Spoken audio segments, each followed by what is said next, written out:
Hey everybody, how are ya? Shane Presley here, Rock Paper Podcast. Recording this intro today, sitting here watching some Shark Week, and recording this intro today on my brand new Heil microphone. Check them out at HeilSounds.com and get yourself a brand new Heil microphone. Big thanks to them for their support of this show. Also, I want to tell you about my friends at Naked Vine, located out in Chesterfield, Missouri, serving up all the finest wine, whiskey, tequila, and local craft beers. Stop by and visit them this week for some great live music on Thursday. My buddy Chris Rader will be out there of Cluster Pluck, so come by and see him. On Friday, Christine Jackson, and Saturday, Find a Drive. So check out those shows. Full listing of events at nakedvine.net. Be sure to follow along on Facebook, Twitter, and Instagram. And I return to Naked Vine on August 13th, Tuesday night, with my singer-songwriter storytelling showcase with my good friends, Brothers Reed and Tim Lloyd of Western States. So that show will be 8 o'clock start, $10 cover at the door. And so do not miss that. And join us every second Tuesday of the month at Naked Vine. Also want to tell you about Joseph Meyer Club.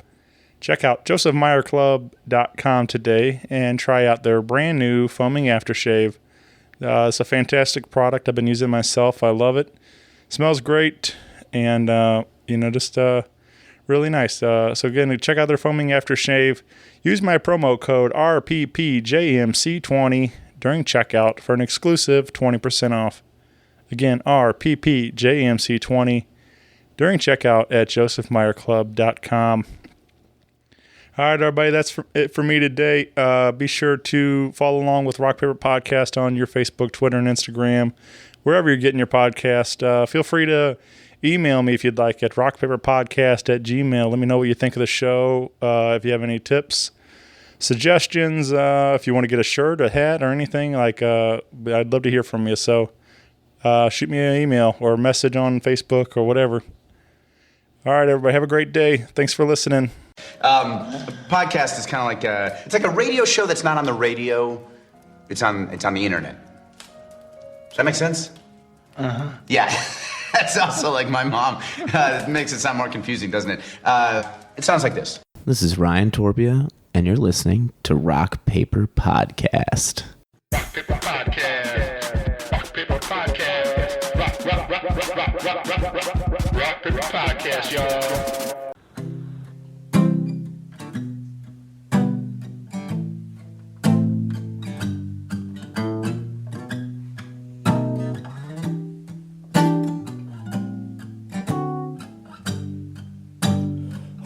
God damn it, I'm so tired, but I don't need no sleep.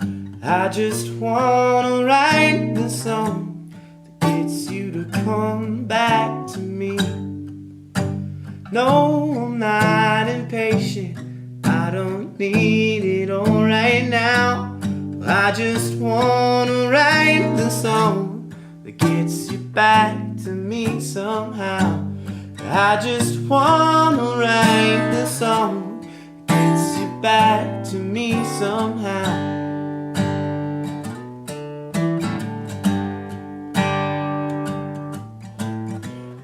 No, I've got no power, especially over you. I just came to play this song in hopes my feelings could cut through. No, I didn't bring flowers, I hardly have money for the bus. But I just came to play this song in hopes you won't forget about us. I just came to play this song in hopes you won't forget about us. Thinking about a smile and hearing your laugh everywhere. Wondering who's so blessed to hear you giggling tonight. I could probably take him in a fight, but could stop worrying and be alright. I could show up and hold you tight, but I know that's not quite what you're looking for.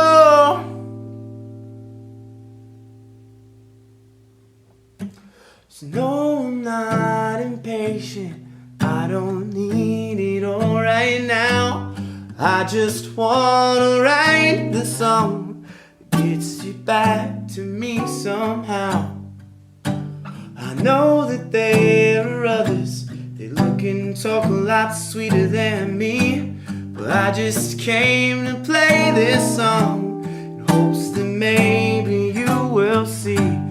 I just came to play this song in hopes you won't forget about me.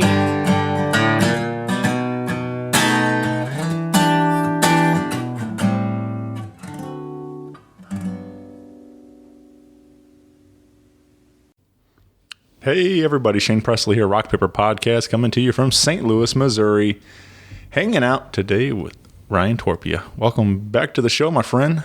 How's it going? Good, man. This is, I'm glad to be here. Been a minute, man. I think I looked it up, November 2016. We last hung out.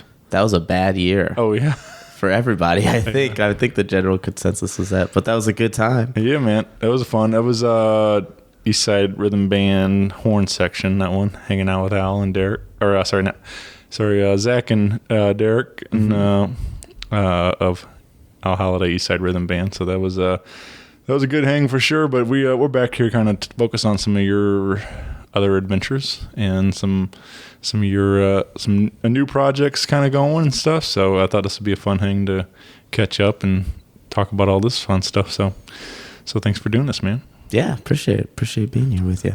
So I guess I know on that one we kind of got into some of this stuff a little bit, but I kind of like to go back and then get a little more background on Ryan and some of the early days. I always enjoy kind of the start and stuff, but you also always from St. Louis area, right? Mm-hmm. Yeah, I was raised in South County in St. Louis and went to Lindbergh High School. Flyers. Here you go. Yeah, a lot of shout out. Come back. Lucky Lindy was our mascot. He was like this characterized, cartoony looking version of Lindbergh. You can't cartoonize real people. Right. It's really weird. It just comes out. It comes out really weird. Everybody felt a little uncomfortable. But what's that Philadelphia mascot or something? Grimy or Grimmy or something? Grimy? Oh, that's a scary Have you name. seen that thing? No. It is one of the creepiest mascots I've ever seen. I think it's for the Flyers or something like that. Well, you keep going. I'm going to find that. I would love to see this. Yeah. Well, I went to Lindbergh. I really loved the band program there. I grew up in the band program pretty much and started playing trumpet in 6th grade and had tried a bunch of instruments before that with no avail. My parents are really sweet. They were like, you can play anything except for drums. Just don't bring the drums home. And I think the trumpet is equally as loud, honestly, but they didn't know that getting into it. Gritty. Oh, that's creepy, man. Yeah. That's really creepy. Gritty. I can't believe I've never seen that guy. Yeah, he's a Philadelphia Flyers mascot. And he skates, too. Yeah. That kind of makes it worse. Oh, and with the helmet on. Yeah. Oh, my. It's really, really bizarre. So, could have been that. That could have been your high school mascot. Ours he wore a plane around his waist. Yeah. It was and at some point someone was like, I think we got to ditch the plane because it didn't look right. But I'm glad, now he's just Lucky Sure. Lindy. So you said, so trumpet was the first, or what was the first one? Well, I tried piano lessons and guitar lessons. My brother was a guitar player, and he's a really great guitar player. He made his own guitar. Oh, wow. He was super into metal and got me into Joe Satriani and Steve Vai and stuff like that because he was 17 when I was 5. So he was in the 90s just going ham and showed me Nirvana and stuff like that. Probably a little too young. But so I always really wanted to play guitar, but I just could not do it. I was really bad at it when I was really young. I don't know. It just didn't click. So I started doing trumpet in 6th grade and that came on a lot more natural. And my teachers were like, hey, you should get this kid lessons. Like, he could actually maybe play a little bit. And they're like, really? Trumpet? Like, oh, okay, well, it's something to do. Because I never really, like, did express a lot of interest in stuff. I didn't, like, do a lot of sports or anything. I was just kind of bad at everything for a really long time. And so it was cool. And I did lessons and went through, like, doing jazz bands and stuff in middle school and in high school.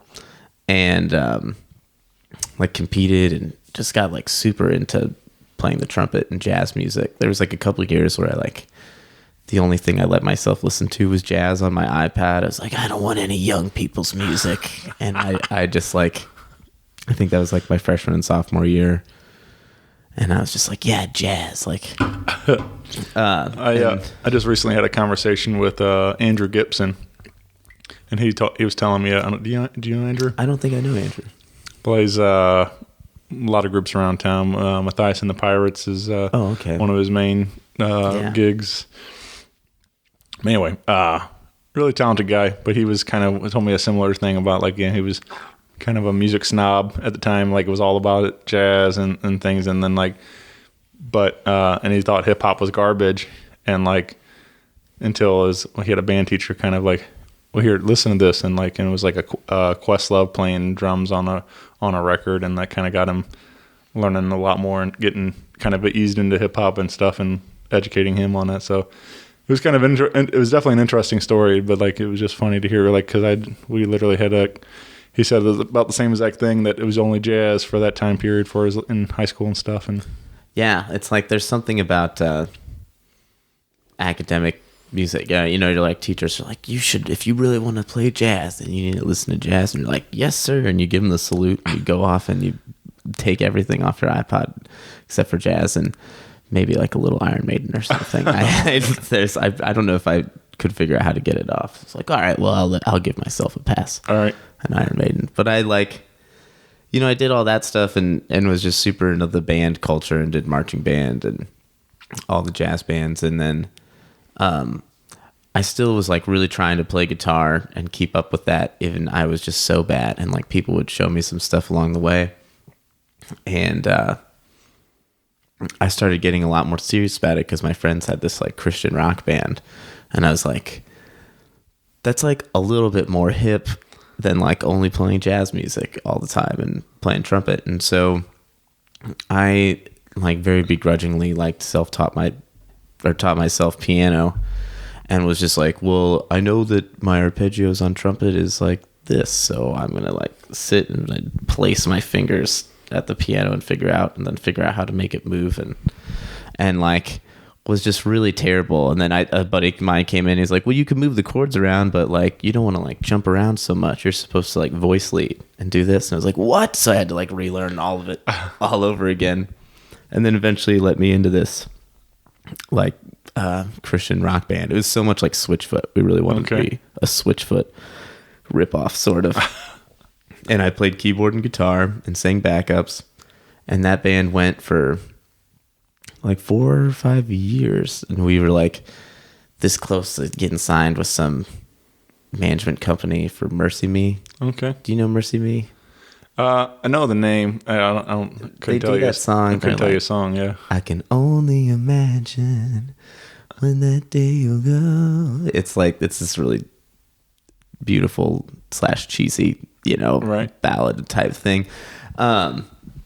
And we would have been, like, their kid rock band that would have opened up for them and been the, like, young appeal group. Right. And they asked us, they basically were like, all right, well, we want you guys to play 100 shows and then we'll sign the contract. We want to, like, reconvene there. And we kept in touch with them and did the 100 shows. I booked the 100th show. It was at the Way Out Club. We were all, like, 19 and all of our fan base was 19 or under. And you have to be 21 to go in the Way Out Club. So no one could come. We promoted the heck out of the show, but no one was able to come.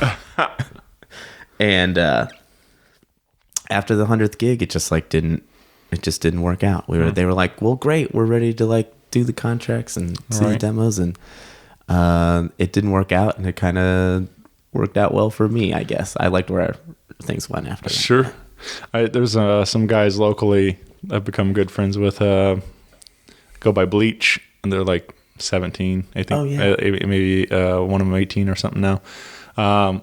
Very young guys, still in school and stuff, and they but they had a kind of a similar situation. They got booked on the show, and it's typically being a bar, 21 and up after a certain time. So they went on early, and then like they made an announcement like, if you're underage, you have to go, and like the entire audience like walked out the door, like, so, because they had a very strong following and stuff, but like you're saying, like, and so all their friends are their same age, and so the bar kind of emptied out after that, and it was like, man, this kind of stinks for everybody else on the bill, but they managed. The show went on, was still a lot of fun, but yeah, it's just like, it's tough sometimes when you're not all these venues are very all ages friendly. So yeah, it's like that was the benefit of doing the pseudo Christian rock thing, was because like for young people, like that's like one of the few places they have to really like hang out is like at youth groups or like churches and stuff. And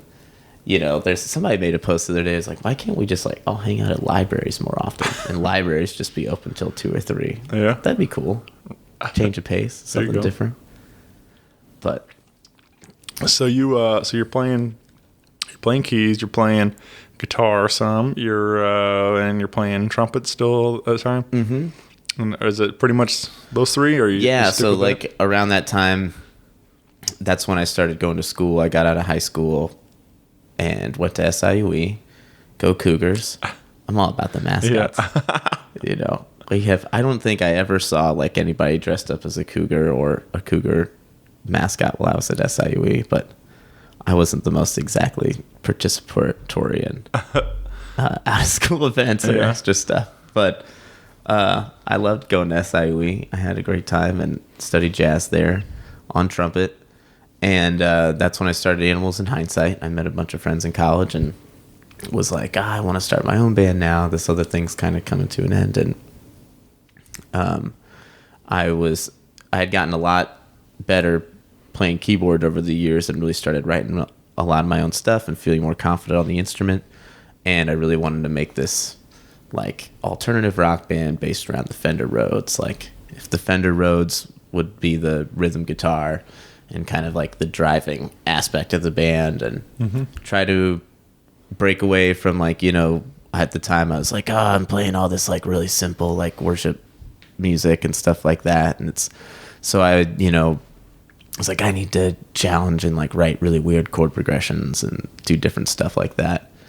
And I just wanted to be a writer. I realized in college I really, really wanted to write songs and do that in any capacity that I could. And so I thought like I need to learn as many instruments as I can to kind of understand the makeups of that and be able to like relay and speak with people and say, this is what I want, or if I can like feel it, or if I can write it at home and kind of be able to do it at home, then I can show people what I want, or just get a better idea in my head when I'm hearing stuff. Because obviously like, your skills are only going to come to so far on if you're playing instruments that aren't necessarily like your primary, or kind of spread far. So I think that's I don't think we met that night, but I think that's where I first saw you play was Animals in Hindsight at Pops, a gig over there in Sauget. It was like what, Road to Point Fest or something like that, or one of those kind of shows, like, or I don't know if it was. It was just a local showcase or something like that. I think it was like a local thing because we never. It wasn't the competition. Yeah. We never got included in competition. Or was it like a We Are United maybe or something like that? Yeah, I think that was one of those showcases. Yeah, it was like a showcase or maybe like a fundraiser for somebody. Maybe that was it. Yeah, it's been several years ago. I forget now, but anyway, I remember seeing you play keys and playing in the band that night and stuff, and that's one of my favorite things too, is just going out to shows and then hey, who's this band and stuff, like, so I just always love discovering new music and things all the time. So yeah, I remember that you were like, I'm starting this podcast called Rock Paper Podcast, and I've been doing this for a while. I wonder what happened to that. Whatever happened to Rock Paper Podcast? I don't know. Wonder what that guy's doing. I feel like I've heard about him recently. All right. Yeah, I've been it was what 700 some of these now, man. It's kind of crazy to think about. It's wild. You know, you were telling me the other day that you hope to open a music venue.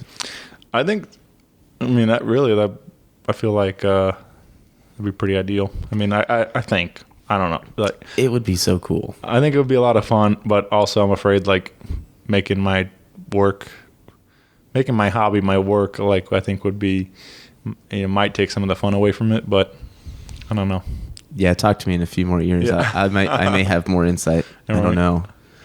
It's a weird thing, isn't it? Yeah, but I think that would be a lot of fun, and I think like, I know a lot of these guys and girls open bars with or venues and stuff, like not really, just liking, but like not really having like the networking and stuff, and like they try to figure out how to get music in there and stuff, and I think maybe I might be doing it a little different, like have all the music networked in and then try to figure out how to manage a bar and stuff then. So I think you'd kill it. Yeah, I don't know, man. I think it'd be fun, but we'll see what happens. We'll see what the future holds, but that's kind of my goal. I think it'd be fun to get there someday and just bring all my friends in. Yeah, man. I was driving this morning and I was thinking about that, and I thought of a name for your bar. Oh yeah, and it'd be called Rock Paper Pub. Oh yeah, there you go. That's I don't know. Yeah. That's a working title, maybe. Did you see my post the other day about opening a venue? No. Oh. Did you have a post? I made a funny. Well, it was supposed to be more of a joke, but I said I was going to open up a jazz bar and call it Horn Pub. Horn Pub. So I thought that would be funny. That's probably be the more lighter jazz atmosphere right. in the city. It'd be nice. Yep. So we'll see what happens. But you said you wanted you have a little something for animals you wanted to share.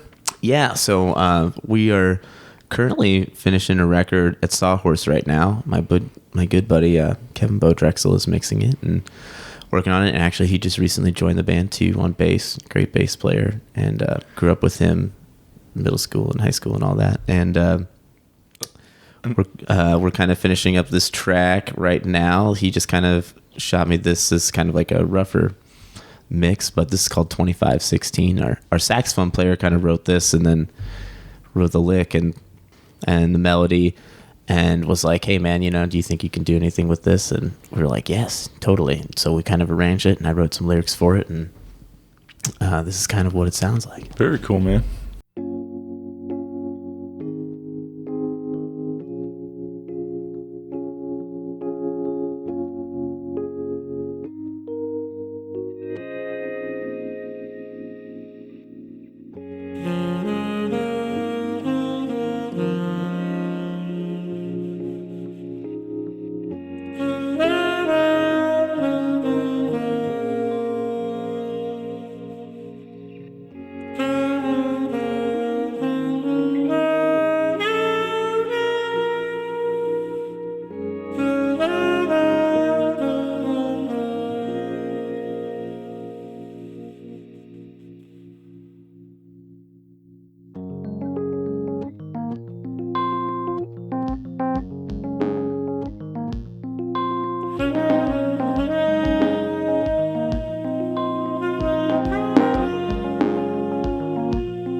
to break a man.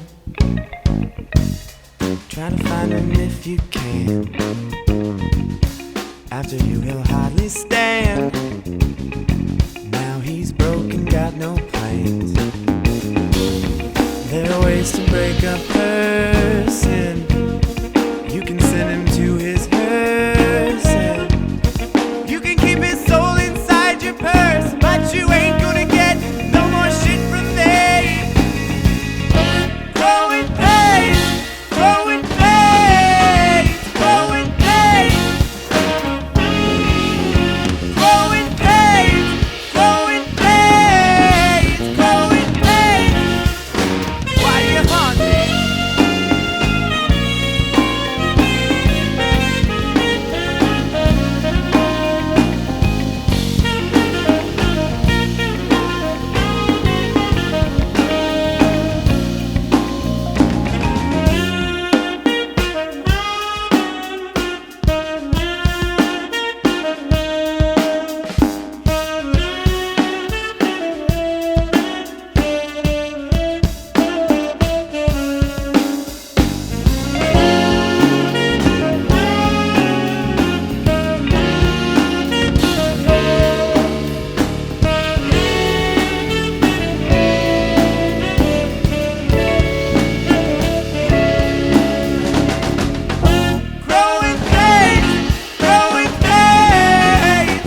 pains, pains, growing pains, growing pains. Why do you haunt me?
And who's all still who's your in this band right now? So this right now, Animals in Hindsight is Jared McFarlane from Al Holiday, and Matt Leiniger, who's a great saxophone player. Grew up with him. Taylor Carroll, who's he plays percussion and like this beat pad and kind of trying to use some electronic elements. And he has been playing with River Kittens, and he's been playing with LS a lot, and just playing. And he's another SIUE friend. And then Kevin, my buddy, plays bass. And right now, Matt Lyons has been playing guitar for us too. Nice. He plays with Animals in Hindsight. very cool, man. That it does seem like I know there's kind of been a history of people meeting through SIUE and just like a lot of great players coming out of there and then like forming all these bands. I think like I believe like some of like Funky Butt. I think that some of those guys have history there and stuff, and like and connected with a lot of other bands and stuff. It's like, so it's just kind of crazy, like the kind of networking that is established just out of college there and stuff. Like, you know, they all know each other and start and continue to make great music together and stuff. So it's really cool to hear. Yeah, it's a great place. I love SIUE, and when I was going there, I'd hear about Adam all the time and being a trumpet player and being a goofy kid. They'd be like, you know, there's this other goofy kid who came here and played trumpet, and he played too loud too. Like you should get to know him. Yeah. And I met him, and it's like, oh man, I've heard about you for so many years. Of course, I look up to Adam. He's like great mentor and great person to look up to as a trumpet player or musician in any right. For sure, man. And he did his own solo record. Yeah. Oh yeah. That's I love that record so much. I love it. I love it so much. Yeah. It's just great. Music for nerds. Check it out. It's all over wherever you get digital music and listen to this show and stuff. I'm sure you can find it. But yeah, Adam Hookey is one of the best for sure. I just saw him last night. Funky Butt played, yeah, he's become. Actually, I saw him twice yesterday. Sophisticated Babies also played afternoon set, so I got to see that. Awesome. Have you seen Sophisticated Babies? Yes, we had him with an AL gig one time. Okay. They played with us, and they're so great. So this was more of a children's show, so they did a lot of appropriate music, but they did like Teenage Mutant Ninja Turtles theme song, and what was DuckTales theme, and they did a bunch of these really quick theme songs and stuff, because I think they actually learned a whole set of TV theme songs, Friends and Cheers and all this stuff, and so anyway, but those guys are some of the best for sure, and Adam's become a great friend. But it's cool that like I said, to be a mentor like that. And so I mean, he's definitely a great one to look up to, and what he's been able to do already, and like I said, continues to make great music all the time. Yeah, when he put out that album, I remember Zeb Briskovich, was playing bass on it, and is a professor of mine at SIUE. He was like, "Oh, dude, you got to check this out. Adam's doing this record," and he played me a couple things, and I was like, "Oh my god!" It's so wide, the variety of stuff he's got on there. It's like such a showcase of talent, and he just writes so many great tunes in so many different veins. He just nails it every time. And I like what he did with that too, because a lot of people only know him as a trumpet player and stuff. So for him to step out and be the main vocalist and everything, and then compose all this stuff, it was really impressive. Just to kind of flip what you thought you might have known about him, as just the trumpet player and stuff. So I think that's how I feel about you too. People might know you from Al Holiday playing trumpet and stuff, but you got so many other sides to what you're doing, including Animals, and we got other projects we're going to talk about too. But so I think that's fun that you guys have all these very multi-talented. It's have all kinds of layers that people might not know all about. So layers. Everybody's an onion. Oh yeah, in St. Louis. Yep. Yep. Ogres are like onions. I heard one time. Oh, I think. Where did I hear that from? Mike Myers told me that. Well, you mentioned ALS Xprss, and this is another group you play with when you're available, and this is headed up by Neil C. Luke and Drew Schaefer. They make up the ALS part of that, and these guys are some of the best too. There's great friends of mine, and it's a lot of fun to watch them play, and they write great songs too. So, but you're playing mostly keys in that. Yeah, project? So I've been playing keyboard with them, and I was just talking with Drew outside Oyster Bar one time, and I was like, man, I really love what you guys have been doing. I've been huge fans of yours from afar for a long time, and those two guys were always very mystic figures to me. I always would kind of catch him in passing, and just kind of got to meet Drew and get to know him better, and he was like, well, you should come play keyboard, man. You should come do it. And I was like, well, okay, well, all right, that sounds really fun. That's a pretty decent Drew Schaefer impression too there. Oh man, Drew Schaefer's the king of impressions. Yeah. That guy can do an impression. Yeah. With anybody. He's funny. And he can also, he does over 50 bird calls. Oh yeah? Yeah. He can do a lot of things with his mouth. He can he can whistle, he can do so many things.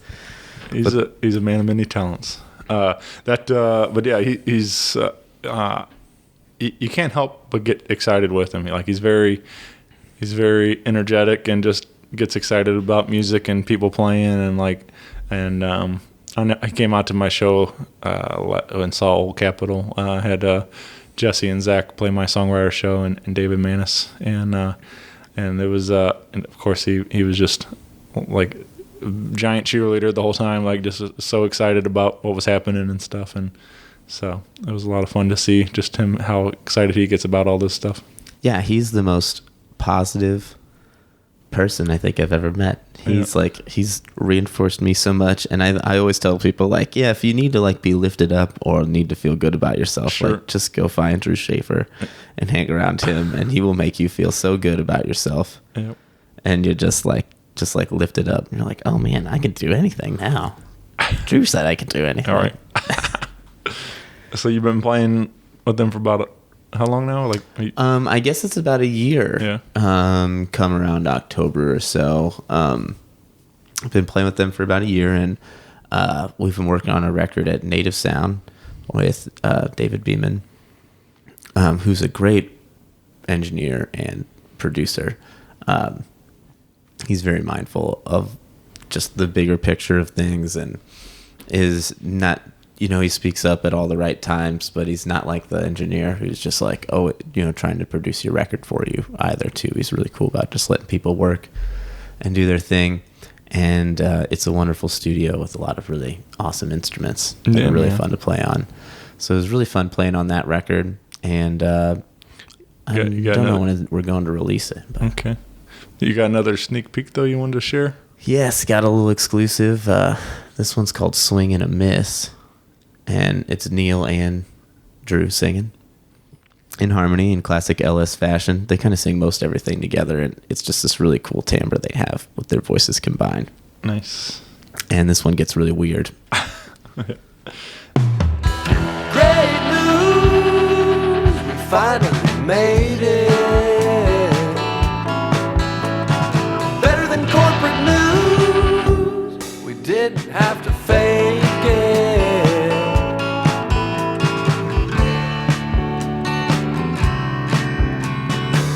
Swing and a miss, guarantee you'll find me laughing at it. Swing and a miss, glad I didn't hit it, 'cause now I got this. Sing me something sweet, sing it in your sleep, sing it at night for keeps. These days I'm living pretty comfortably.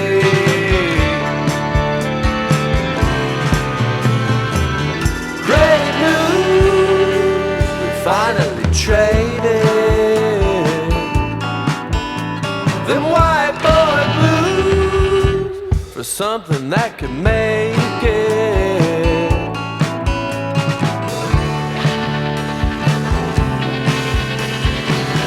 Swing and a miss, I'm glad I didn't hit it, 'cause now I got this.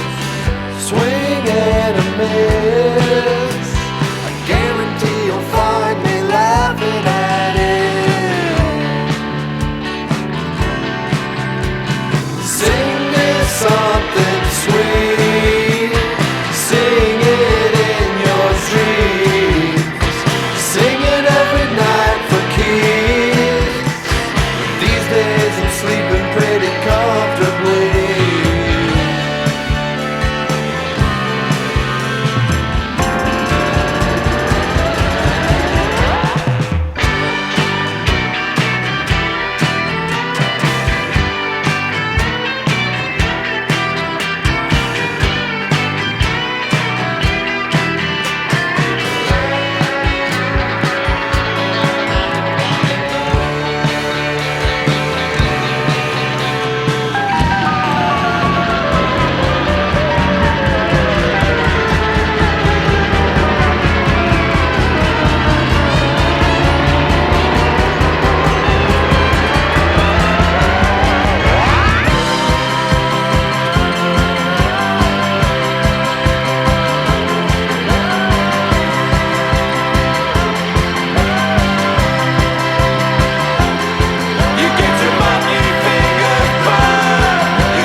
we did a podcast with those two a while back, and this is back when I still was only using my one mic. I had my Blue Yeti, and those two, we played live on the show. They played Rock and Roll Milkshake, and it was pretty awesome. Especially like it was hard to, capture from just the microphone from the audio, but the visual, the spectacle of it all while I'm sitting there recording it, like they were playing next to the mic, and then as they went to the big chorus, like louder part of the towards the end and stuff, like they both like got up and like went to the back of the room and like played from there, so they didn't make sure not to like clip on the mic and all that stuff, and so it was just a lot of fun to watch as they were doing this, and it sounded awesome, turned out great, and especially for a single mic recording and things. But those two are definitely entertainers in the sense of every sense of the word. So they very talented guys. Yes, yeah. I think Al said one time like they've got such a gravitational pull that it's like when you put two stars next to each other, and it comes together and it's like makes this black hole before it's an explosion, or in this explosion then it's a black hole. It's like just like the room just like explodes. It's just huge. It's just this very cosmic force watching them go at it together. They're so funny, and they play off each other so well. For sure, man. Well, and you got to play with Neil at the ALL St.LOUIS REVUE show with Al and stuff too. That was definitely a highlight for me. Let alone doing one of Neil's songs, but an Old Souls revival, One Woman Man. But you also Neil sang one of Al's songs, and that was a lot of fun to watch too, just because I'd never seen anybody else do Al's music, so it was funny to Al's sitting right there and Neil's covering his song and stuff. So yeah, it was really fun doing that. We were like, dude, Neil, what if you sang one of these songs? Yeah, and he was all about it, and he killed it. Oh yeah, I think he had a really great time, and we all really enjoyed working with Neil. He's another just really nice, positive guy, and writes a hell of a song.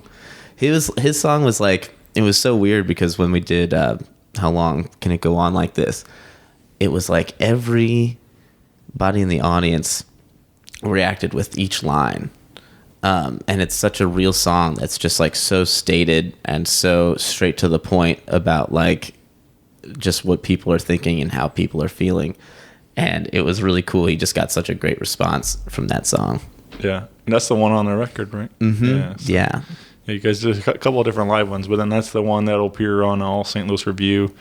Available right now digitally, in vinyl and CD. Maybe one day we'll get it up digitally available everywhere. But right, you can come pick up a copy of Al Holiday, Eastside Rhythm Band's ALL St.LOUIS REVUE record on August 10th. Mm-hmm. This is the next appearance of the big review at Grub and Groove. Yeah. So that's going to be a fun day for sure, man. It's going to be fun. I don't know exactly who all we're going to be having there, but we're going to have quite a cast of the ALL St.LOUIS REVUE people, and be featuring everybody in the form that we did at Off Broadway. And anybody that missed out, or you haven't heard about this at all, it's an all-star cast. You got Emily Wallace and Neil C. Luke, like we mentioned. We got Roland Johnson, Eugene Johnson, Brian Owens, Big Mike Aguirre, Tommy Halloran. Tommy. Yeah, there's so many. It's hard to. I know Al had to count them down to make sure to get everybody when he was. I saw a video as he was doing it. Make sure to get all 10 of them right. Yeah, it's Did we do 10 too? I think so. Is it 9 too? 9 maybe. I don't know. We did. Yeah, whatever it is. But yeah, I think. Yep, it was 9 tunes, and one of them is written by Nathan Jatcko. Yeah, I thought that was a really neat moment too, man. That was very special. It was really cool. It was really awesome recording that song, and I fell in love with that tune the first time I heard it, which is on Song Day Afternoon, which is another really awesome project around town, and I I fell in love with that tune the moment I heard it. And then it was like, a year later, I was like, hey, we're going to do this song and kind of do an arrangement of it. And it was really cool to be a part of that. Yeah, man. Did you know Nathan? I didn't know Nathan personally. Yeah. I think that I actually had jammed with him like a couple times at like Dark Room or something, or just kind of in the jazz scene, jam session type thing, but didn't formally meet him or know him. And Yeah, I'd seen him play a couple times, but I never got to know him well at all. But yeah, I thought that was really cool move for Al and you guys to pay tribute to a friend like that, and so it's really neat, man. So yeah, check out the record, pick up a copy at Grub and Groove on August 10th. Mm-hmm. Yeah. And along with as we're talking about the group, you guys are working on another project. Al Holiday, East Side Rhythm Band, is going to be putting together a Christmas record. Is that right? Yes, that's true. In fact, we're recording it tonight. Oh yeah. I think, they did a rhythm section session on Friday, and we're doing a full band thing tonight, and then we're doing another session tomorrow, and then I think we'll just about be wrapped up on it. Yeah. So really excited for that. We've got Al wrote like a original Christmas tune, and we've got a lot of different people coming in to work on that. Josiah Joyce and Neil C. Luke, both from Old Souls. Yeah. Coming. Neil, you're like a theme. Right. You're just going to pop up all the time. It's going to be like a drinking game on this episode. Just every time Neil's name is mentioned, just take a drink. That's like, that's Neil, classic form. He's everywhere. Right. Oh, yeah. And so we're doing this Christmas CD, and we're also going to do a single and 45 of, I think, the Christmas song that Al is doing, and of Deportees, which is not a Christmas song necessarily, but just a tune that we've done for a couple of years now. It's an old Woody Guthrie tune, and it's very, very relevant as to what's going on right now. And Yeah. so we're going to put that as a B-side to this 45, I think. And Cool. I'm really excited to release that and get that going. Al, he's like, I got that crazy look in my eye. I'm going to make another record. It's like, all right, let's do it. That's 2 records this year. That's a pretty good roll. Is this all recorded at his home again, or? Yeah, this one we're doing at home with his tape machine and his rig. And he just recently got this old Soundcraft console working. He's like been working on this thing for months now. He's been like recapping it, putting in new capacitors in, which is a lot of soldering and a lot of work. And it's funny because you have to take these channel strips out of the console. And at first, he started on the left, and he kind of would like set stuff inside of it, like peanuts or just like whatever he needed for like rehearsal kind of in the open space. And it's funny because like every couple of weeks you like watch the peanuts move down the soundboard as he's like, and now it's like it's closed up, like everything's done, and he's cleaned it out a lot, and I'm really excited to get to use it a little bit. And and Al loves recording to tape. Yeah, man. Which is a wild time. Yeah. Do you get into that gear and stuff a lot, or like that kind of stuff? I like gear. I do. I've been accused of being a gearhead before. I don't like to claim it all the time, but I am. And if someone accused me of that, they'd probably be right. Yeah, sure. I really like stuff. Yeah. Right. Yeah. It's cool. There's so many with music. Like gear has such a profound effect on the sound, and ultimately, like a good performer is a good performer, and a good performance is a good performance, but capturing it is it's an entire other art in itself. I went to school to learn how to play music, and people go to school to learn how to capture music, and what a cool thing. So I love kind of geeking out about that stuff. And yeah, man. My girlfriend's dad worked in a really prominent studio in town. So it's really fun to talk to him about all that stuff. And he knows his no. Yeah. For sure. Yeah. I kind of get, I mean, not full on, you know, I appreciate it all, but I just don't know enough about to like super nerd out over a lot of it. Like I do find it fascinating that what Al's doing, like, you know, they're able to record, you know, this big old band to a tape machine in his house and all this stuff. And I find it very interesting, but stuff like that. But as far as like for me, I'm kind of like, I am kind of getting more into it, more as I'm doing this show, learning more about the equipment and things, and learning, you know, just like you're saying, like just recording it, because like that's my biggest thing, is just trying to capture a moment, you know, trying to make something cool as it's happening and stuff, whether, especially in the live performances that I do on the show. And it's like, so I want to make sure to do it right and provide the best quality and the best, you know, everything I can. So been trying to get better equipment and better, you know, been adding video and stuff, and like, so taking me a lot to like learn how to do all that stuff, and then what the work that goes into post-production too, trying to edit and things. And so slowly working my way into becoming more of into gear and stuff, like as I'm learning. But yeah, post-production is the hardest for me. That's where right. I'm like, now I'm tired. Yeah. I was like, oh man, it was fun to pull all the microphones out and hook everything Sure. up and do it all. Now I'm like, God dang it, I gotta do something with this. I need to wrap it up. Right.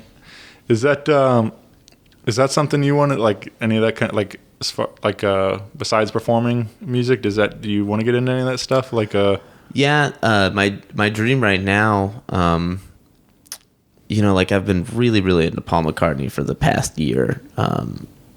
At some point when we were on the last Al holiday tour in Europe, I discovered Ram, and I had a lot of time in the car, obviously. So I was just like stuck with that album, and have been for a really long time, soaking it in. And I love Paul McCartney's solo stuff. And being a multi-instrumentalist was really inspired that he did this album, Paul McCartney 1, he recorded entirely himself. And I think he did it in like his back shed or something, or in a room at his house. And he had a tape machine, and it's just him playing every single instrument on that album, which I had no idea. Yeah. Maybe I'm amazed by Paul McCartney. That is him playing everything. And that blew my mind, because the drums sound great. It's huge. And just every aspect of that recording, I think, is really awesome. It has a ton of feeling. So my goal right now is kind of with the Shakey Hands stuff, trying to capture that aspect and do a record of me trying to play everything and recording everything and mixing it. And kind of just a challenge to myself right now. Nice. Put something out like that. I think the Dave Grohl did that too. I think with the first Foo Fighters record, I think it's pretty much all him on there. Yeah, I didn't know that until I saw a thing on the internet the other day. Yeah, it's like he did that. So I thought that was cool too. That another one of my other favorite things about that is Dave Grohl said something along the lines like, "If I would have known I'd been going by Foo Fighters for this long, I would have picked a better band name." So I thought that was funny too. That yeah, one of my favorite Dave Grohl things is they ask him how he stays humble. How do you stay grounded? And he goes, "My kids don't realize I'm in the freaking Foo Fighters. Right. They've got no idea." It's like that. It's kind of great. He's like, "I'm just dad to these kids."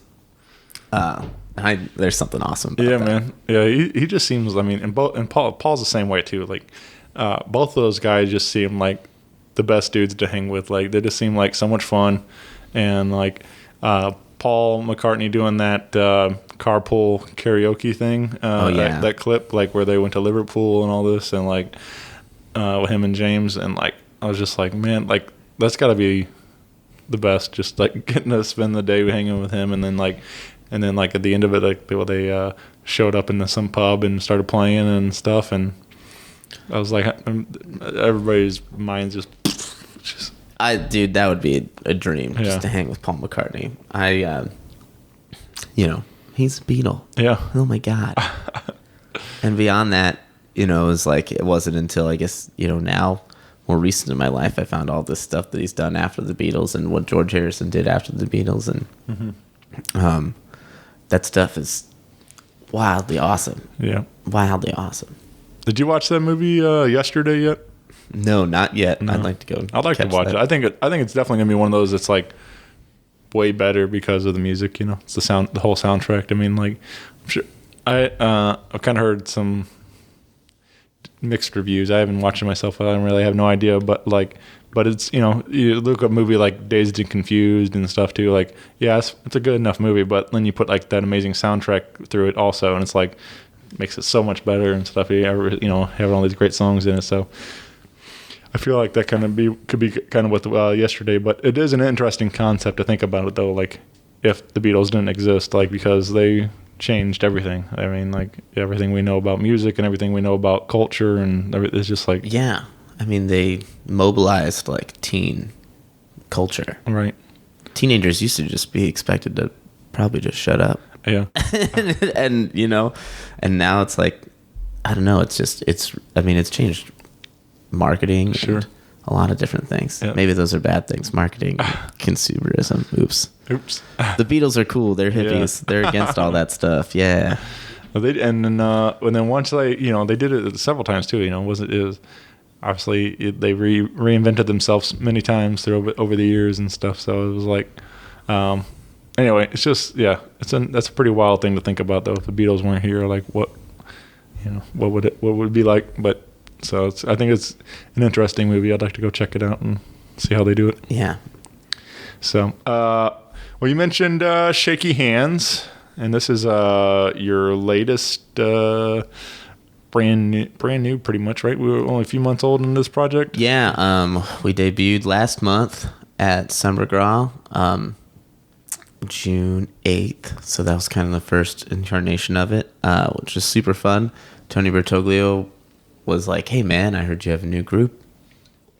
You should come play at Old Rock House for Summer Gras. That'd be really fun." And I was like, "Dude, hell yes. Thank you so much. That'd be awesome." And assembled the band for this solo stuff that I had been playing out for a while and writing, and ding, ding, ding, Neil C. Luke is playing bass in that band. Drink one if you're playing at home.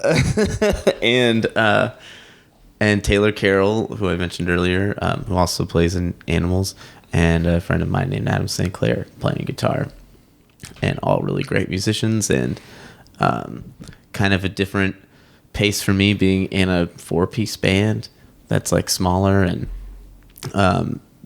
another different kind of effort than Animals to front a band and play a little bit more guitar in that group and do a little bit wider back than the alt rock thing, and you know, just get to play music like that's inspired me, like Paul McCartney, and you know, all the stuff that I've done with Al and learned through hanging out with Al the past few years, and getting to know a lot of different types of music and more blues and soul, and be able to tap into that aspect a little bit more. Yeah, man. Well, very cool. I'm excited to see what happens with this group and what comes out of it, and hopefully, like you said you are starting to work on some of those recordings.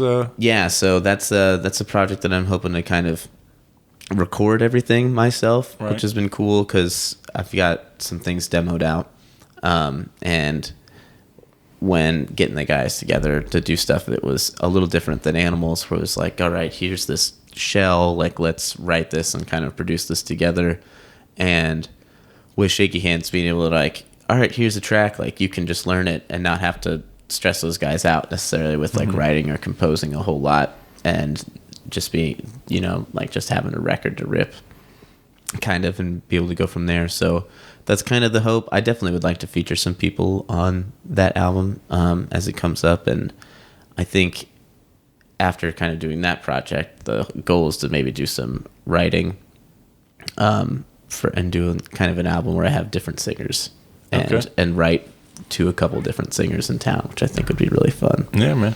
I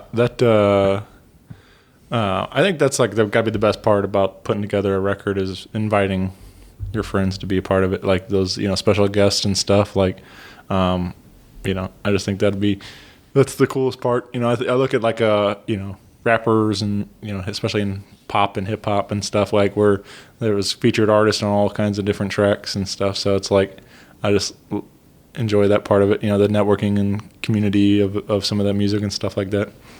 So yeah, I think it'd that'd be really cool. fun to kind of have some people in, just be like, just solo on this track Sure. and just rip it. And now technology, it's like it's so easy to make something and be able to send something to and be like, all right, you can cut this at home with your stuff and then send it back to me, and I could edit it in and make it work. Yeah. Drew did that with me with some demos for the LS stuff, because it was like snowstorming, and they were like, dude, we really want to get these demos kind of done. It's like, well, I can't leave the house because my car will definitely crash, but if you email this stuff to me, I can totally rip on it right now. Yeah, there's Scrub locally here, and Ace Ha is his producer, and he told me like that, they've been working together for a long time, but I think at the time they hadn't met, but I think they've met since. But it's just kind of crazy to think that they've made all this music together and they've never met in person. They just all over the internet and stuff, and so it's pretty wild to think about that, how much you can do, and you're on opposite sides of the country and stuff, and so yeah. One of my favorite bands, Mute Math, kind of started that way, where one of the guys was living in Louisiana and the drummer lived in Springfield, Missouri, and they were sending each other tapes, and then they were emailing stuff, and they just done it for a long time. Yeah. So it's cool, long distance collaborations. Yeah. Very nice, man. So when do you any projected expectant release for this? My goal for the Shakey Hands record is to be out sometime before October. That's the dream right now. ALL leaves for Europe again in mid-October, so it'd be really cool to have it done before I leave, but at least everything recorded, and then I can kind of mix and make some adjustments while we're in the van and in the car, and get something out by the end of the year. Nice. And hoping to have the Animals in Hindsight record done around September, so look out for that. That's kind of the dream there, September, October too, and maybe a late release party this year, and then keep them busy. Yeah, trying to. Yeah. If the dream goes through, then I think it'll be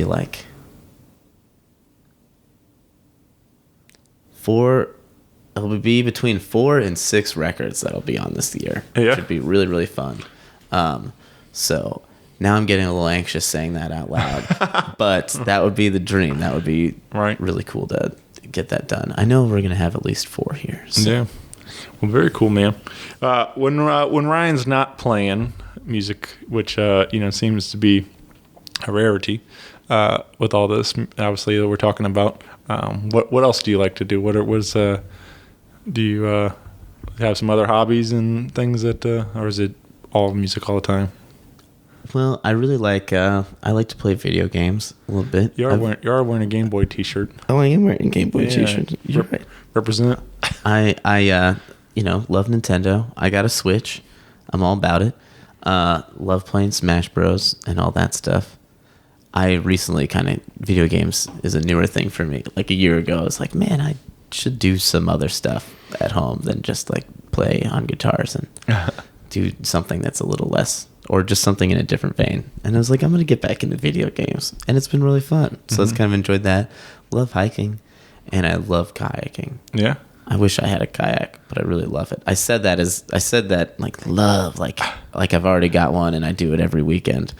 I can't remember the last time I went kayaking, but I love it a lot. Sure. I love it so much. That's the goal of this summer. I think I've only actually done kayaking once, but I've definitely taken a canoe down the river, going on a lot of float trips and stuff. But yeah, it's fun out there, man, just being on the water, in the country and stuff, and being one with nature. Yes, one with nature. It's very zen. Keeps my chakras centered. Yep. Which is nice. I like to get out of the city. Yeah. For sure. But do you get into any old gaming stuff, or is it pretty much stick with the newer stuff right now? A lot of the newer games that I have been playing are remakes of older things, or just like Smash Brothers is like, was on the N64. Sure. Now they've just got a new version that's just got like all the characters from the past games on it. But the Switch has this really cool thing where it's got all the old Nintendo games on it too. Okay. And that's kind of fun to just go back and play like old Mario. Sure. I mean, I still love like going. I mean, we played Mario a lot on the Wii. There was a version on that, and we played a ton. And it was very similar, reminiscent of the NES version, but obviously just upgraded graphics and stuff. But it's just fun to go back sometimes to the old NES or Super NES and things. Yes. And like it's just I think part of it now is nostalgia, but it's just sometimes those games are still very fun and they're the reason they're great games and stuff. Even going to like 64 and playing GoldenEye or something or whatever, it's like these games are still hold up. They're classic games, but sometimes it's fun to kind of go back, like step away from just all of the graphics and stuff. I mean, like these some of these games are beautiful and the storylines are great and stuff, but it's like something about the simplicity of just Mario, running around and stuff. So it just whittles down. It's just a simpler concept. Yeah, or Tetris even, or whatever. Like some of these games, like they're classics for a reason and stuff. So, oh yeah, I love Pokemon. Oh yeah, I was raised on Pokemon. Yeah, just love it. I played the old Pokemon games on my phone all the time. That was one I missed. Like that was just before all that craze. I mean, I'm well aware of it, but like I'm born '85, so I think it I was just before all that really kind of hit and stuff. So my brother was so into it, he stole it from me. Oh yeah, he did. He's an '80s baby too, and he was like 16, 17 when I had my Game Boy, and he would steal it, take it to work, and play Pokemon. And my mom would be taking me to daycare or something at my grandma's house. She'd be like, "You sure you have your Game Boy, right?" I'm like, "I don't know where it is. Michael took it. He stole it." But I would get it back, and he'd always have some really great stat boosts for me. Oh yeah, he was a very helpful brother. and we used to stay up late. Those are my first memories of like staying up late, is playing Pokemon with my brother. All right. So it's just like very fond, and it was weird. I was like, oh man, we had very little to relate to. 5 and 17, so that was kind of our bridge, which is really nice. All right. That is you saying that just to kind of, I forgot about that, like what it was like, as a kid, like staying up late, like that was like the best thing, like is make it to 11 or 12 or whatever, it's like trying to make it late night like that, and because didn't happen very often, but it was such a big deal when you got to like summer break or whatever, and you got to stay up late that night. And oh yeah, I was a night owl. My parents would always be catching me being up too late. Yeah. Like, you need to go to sleep. We're trying to be adults and have adult time now, like do our own thing. You were a child, you need to go to bed now. Right. And I'd be like, but what do you guys do when you stay up? That sounds really fun. I like watching TV. Yeah. And my mom always tells a story. My brother was the same way, where she would come downstairs and she would know he was on the computer, and these are like the old really big giant computer monitors and super bright and like blah. And she would turn on the light and he would just like hit the floor and just like try to pretend that he was sleeping. All right. Like all of a sudden she's just like, dude, I literally just saw you do it while you were watched you jump out of the chair. And he would just sit there and just try to like, man, if I just pretend to be asleep. Yeah, just fake snoring.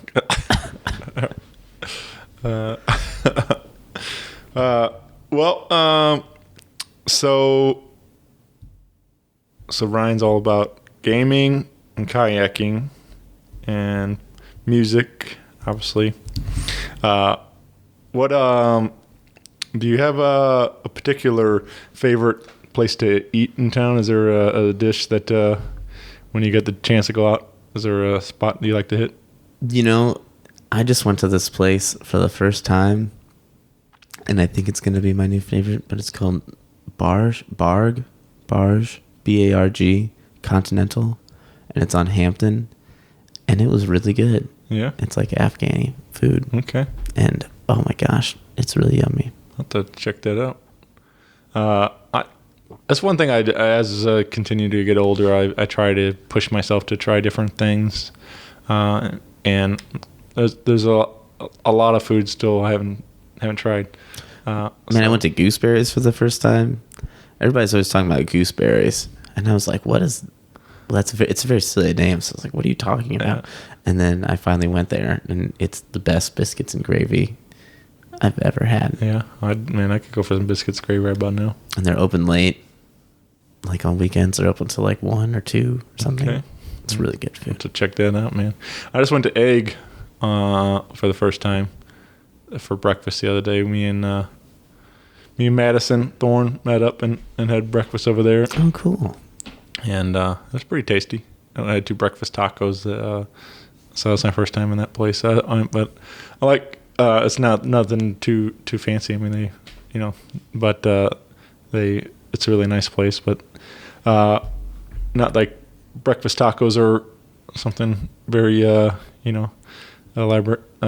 But I would like to get it's like saying Afghani food or just trying different things, culture, experience some other culture and stuff. And I think that's what's kind of really cool about you going to Europe with Al and stuff too, getting to see some of the world and stuff and getting to try some of those different things like that. So it's cool. It's a you never realize, like, I guess it's just a really different feeling when you're someplace and nobody really speaks the same language as you.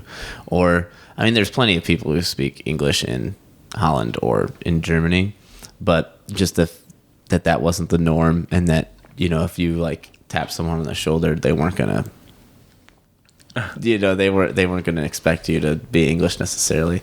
I remember the first thing we did was we stopped in this grocery store, and this little girl came out of the elevator, and I guess she like got onto it before her parents did. And so she popped out, and she was kind of scared, and she looked up at me and Matt Lyons, and she came up and said something in Dutch. And Matt, our guitar player, is like, "Oh, I'm sorry, I don't speak Dutch." And she just got these really big eyes and just like was like, "What did this dude just say?" And then like turned around and ran away. And it's like, "Oh no."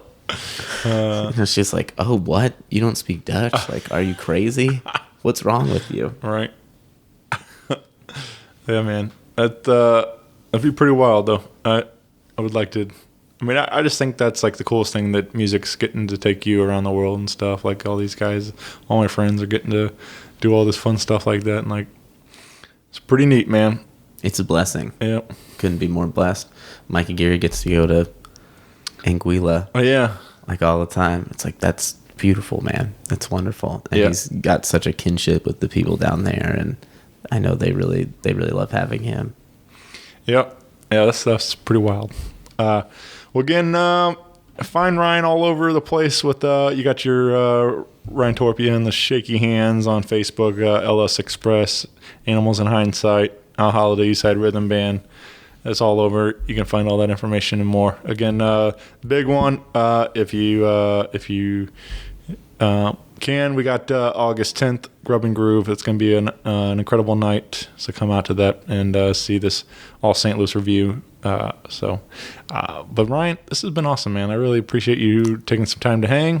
Dude, thank you, man. It's been so fun. It's been a good chat, and I say we do it again when we got this record ready to roll and stuff, or something like that. When you want to debut some more new tunes. Yes, for sure. I don't want to let 300 episodes pass us by again. We'll see each other sooner than that. Yep, that sounds good to me, man. All right. Well, thanks everybody. Thanks for listening. And talk to you soon. Bye, everyone. Goodbye. Rock Paper Podcast. Rock Paper Podcast. Rock Paper Podcast. Rock Paper Podcast. Well, yeah, that was it.